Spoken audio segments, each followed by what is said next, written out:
सारी घटनाओं का साक्षी रहा, क्योंकि मैं समय हूं।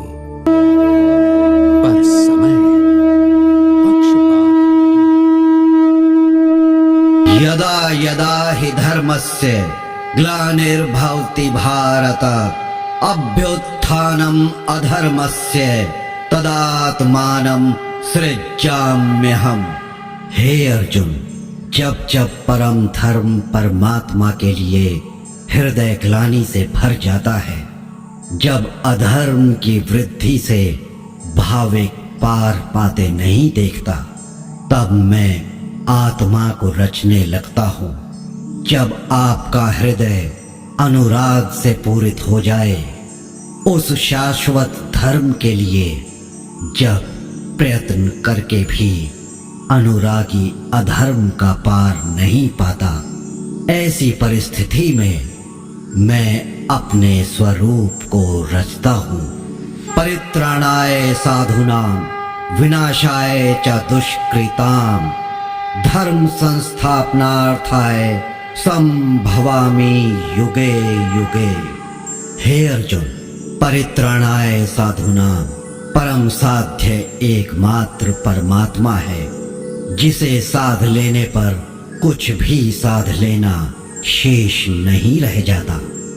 उस साध्य में प्रवेश दिलाने वाले विवेक, वैराग्य, शम, दम इत्यादि दैवी संपद को निर्विघ्न प्रवाहित करने के लिए तथा दुष्कृताम, जिससे दूषित कार्य रूप लेते हैं, उन काम, क्रोध, राग, द्वेष आदि विजातीय प्रवृत्तियों को समूल नष्ट करने के लिए तथा धर्म को भली प्रकार स्थिर करने के लिए मैं युग युग में प्रकट होता हूँ। दोस्तों, श्रीमद् भागवत गीता न केवल धर्म का उपदेश देती है, बल्कि जीवन जीने की कला भी सिखाती है।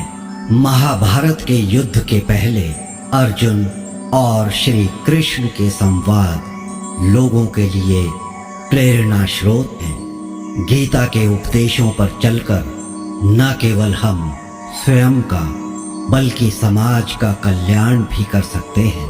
महाभारत के युद्ध में जब पांडवों और कौरवों की सेना आमने सामने होती है, तो अर्जुन अपने बंधुओं को देखकर विचलित हो जाते हैं। तब उनके सारथी बने श्री कृष्ण उन्हें उपदेश देते हैं। हे अर्जुन, क्रोध से भ्रम पैदा होता है, भ्रम से बुद्धि व्यग्र होती है, जब बुद्धि व्यग्र होती है तब तर्क नष्ट हो जाते हैं, और जब तर्क नष्ट होते हैं तो व्यक्ति का पतन शुरू हो जाता है।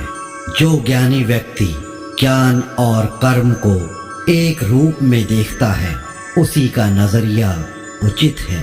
इससे वो इच्छित फल की प्राप्ति कर सकता है। मन पर नियंत्रण करना बेहद आवश्यक है। जो व्यक्ति मन पर नियंत्रण नहीं कर पाते, उनका मन उनके लिए शत्रु का कार्य करता है।